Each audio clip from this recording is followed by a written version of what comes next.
मेरे गुरुजी उत्तर नहीं देते हैं।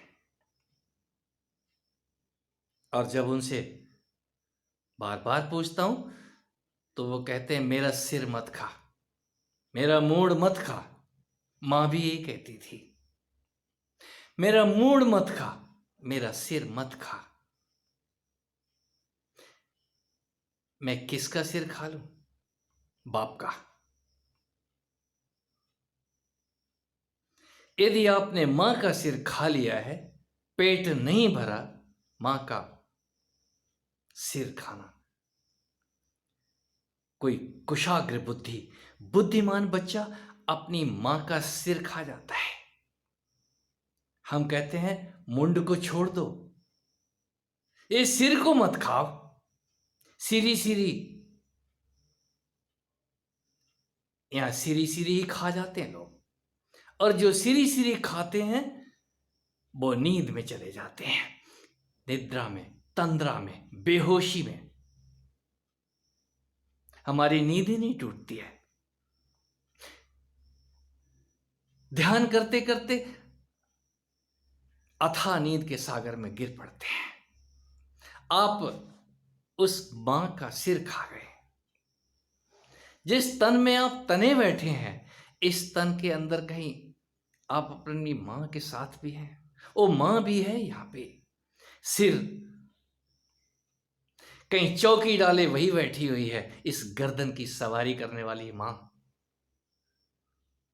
सिंह की गर्दन पे सवार है। आप सिंह बन गए थे, ध्यान कर रहे थे।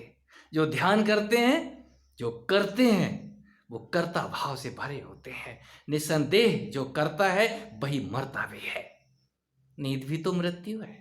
आप सिर खा गए थे जिस पे वो सवार है, वो शक्ति मां, वो शक्ति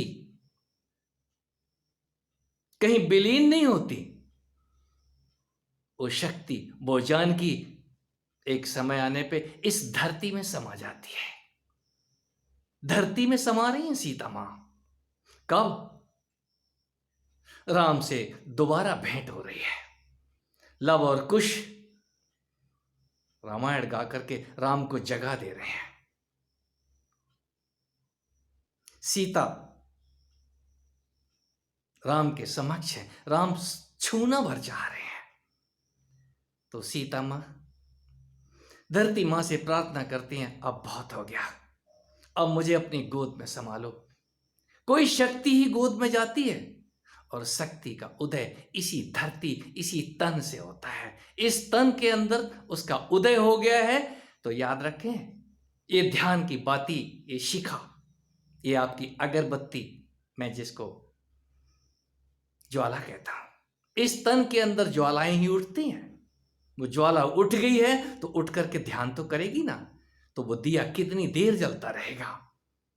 अगरबत्ती का भी सिर जलता है और एक अवस्था आने पे अगरबत्ती पूरी ही जल जाती है, एक डंडा शेष रह जाता है। हमने प्रतीक बनाए हैं, इन प्रतीकों से ही कोई समझ जाए। और जो समझ जाते हैं वो मुंड, एक तो ऊपर मुंड लगा है, एक मुंड नीचे भी है। मैं ऊपर चांद कहता हूं इसको। इस चांद को खा लेने के बाद कहीं सूरज की याद आती है और सूरज नीचे है। चांद में प्रकाश किसका है? चांद में आग नहीं है, लेकिन सूरज में आग है। चांद ठंडा रखो। ये अंतः विज्ञान है, ये योग विज्ञान है, ये योग रहस्य है। जिसकी भी समझ में आता है वो फिर सूरज को ढूंढना शुरू करता है। कहीं गुरु सूरज और चांद के बीच खड़ा है जनाने के लिए। गुरु तो इतना ही कहेगा, मेरा सिर मत खा, तू अपना सिर खा तो ले एक बार। तो सिर ये चांद खा लेगा तो निसंदेह वो सूर्य जग जाएगा। काम, मैं उसी को काम कहता हूं। चांद में यदि आप पहुंच गए हैं तो निसंदेह बस्ती बसाने का दिल करेगा। कुछ ना कुछ कर लें। अब चांद में खुजली होने लग जाती है ना, अब हम विवाह कर लें। मैया करा दे मेरे ब्याह, राधिके गोरी से। चांद मिलने के बाद तो ब्याह करने का दिल करता है। क्यों? वो चांद खुजलाने वाली चाहिए ना। यस, ये रहस्य है। इस चांद के साथ कहीं सूरज भी है।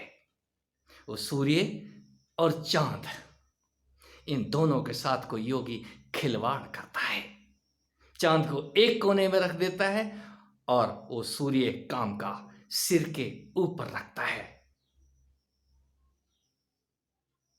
कितना समझे हम? वो चांद ही तो चूड़ामणि है, जूड़ामणि है, जो शक्ति मां अपने शीश पे धारण करती है। हे हनुमान, ये मेरी चूड़ामणि ले जाओ और भगवान श्री राम को दे देना। ये जब तक मेरे पास रहेगी वो युद्ध जीत नहीं पाएंगे। वो सूर्य, वो चूड़ामणि, वो जूड़े में सजी हुई मणि, वो सूरज हनुमान के हाथों श्री राम को भेज देती हैं। राम उसको देख के मुस्कराने लग जाते हैं। ये रहस्य योग समझ आता है, और जिसको समझ आ जाए वो मेरे जैसा आधा पागल मिलेगा। समझाए किसको? गुरु जी को कहते हैं तो गुरु जी तो बोलते हैं अरे तू मेरा गुरु है, और मैं बोलता हूं आप मेरे गुरु हैं। यही पता नहीं चला आज तक यहां गुरु किसका है, कौन गुरु है, कौन चेला है। कोई भी गुरु अपने आप को गुरु नहीं बोलता, और गुरु होने के बाद